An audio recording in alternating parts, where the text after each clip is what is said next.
Hello दोस्तों। तो आज जो मैं कविता पढ़ने जा रहा हूँ उसके कवि को लेकर थोड़ा मतभेद है। कुछ लोग समझते हैं कि राष्ट्रीय कवि रामधारी सिंह दिनकर जी ने ये लिखी है, जबकि कुछ लोग अन्य कवि को इसका क्रेडिट देते हैं। मेजॉरिटी जनता रामधारी सिंह दिनकर जी को ही इसका क्रेडिट देती है, पर मुझे नहीं पता कि कौन है इसका असली रचनाकार। पर कोई भी हो, जो ये कविता है इसके जो शब्द हैं वो बहुत ही इमोशनल, बहुत ही दिल को छू जाने वाले हैं। और ये कविता है रह जाता कोई अर्थ नहीं। ये जो कविता है वो एक तरह से ये बताती है कि कोई भी चीज़ कंटेक्स्ट पर डिपेंड करती है, और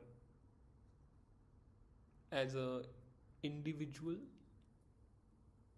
उसका कुछ ज़्यादा मायने नहीं होता जबकि वो किसी कंटेक्स्ट में फिट ना हो। जैसे कि अगर कोई आज बीमार है, उसको पैसे चाहिए पर आज नहीं है, और कल सडनली बहुत सारा पैसा आ जाता है, पर उसका कुछ फ़ायदा नहीं है कि बीमार तो आज है, पैसा कल आए। ऐसी काफ़ी सारी चीज़ें जो हैं, अगर वो समय से ना हो या किसी कंटेक्स्ट में फिट ना हो तो उनका कोई मीनिंग नहीं रहता। और यही इसका शीर्षक है कि रह जाता कोई अर्थ नहीं। तो चलिए पढ़ते हैं। नित जीवन के संघर्षों से जब टूट चुका हो अंतर मन, तब सुख के मिले समुंदर का रह जाता कोई अर्थ नहीं।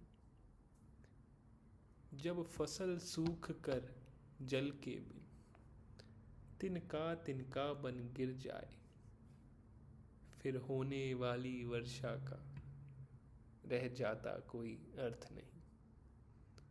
संबंध कोई भी हो लेकिन यदि दुख में साथ न दें अपना, फिर सुख में उन संबंधों का रह जाता कोई अर्थ नहीं।